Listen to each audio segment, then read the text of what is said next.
Good morning guys. Good morning. Kumusta ang araw ninyo?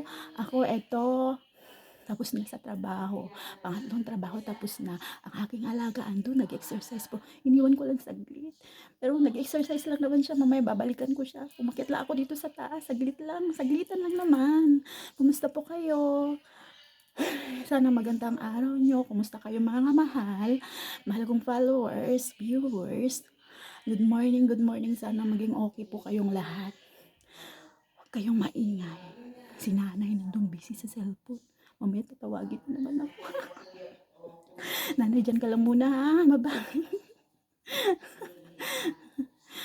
Ang aking alaga ay babalikan ko na ha. Dyan lang po kayo. See you later po. Bye-bye po. Magandang araw sa inyong lahat. Mga lalabs ko, mahal. Mga mahal kong followers. Thank you so much sa mga viewers ko, sa mga nag-i-engage sa akin. Bye-bye. Mamaya na po ulit. Mamayang gabi na po ulit. Bawal po muna tayong sumayaw ha. Bye-bye. Love you all. Bye-bye.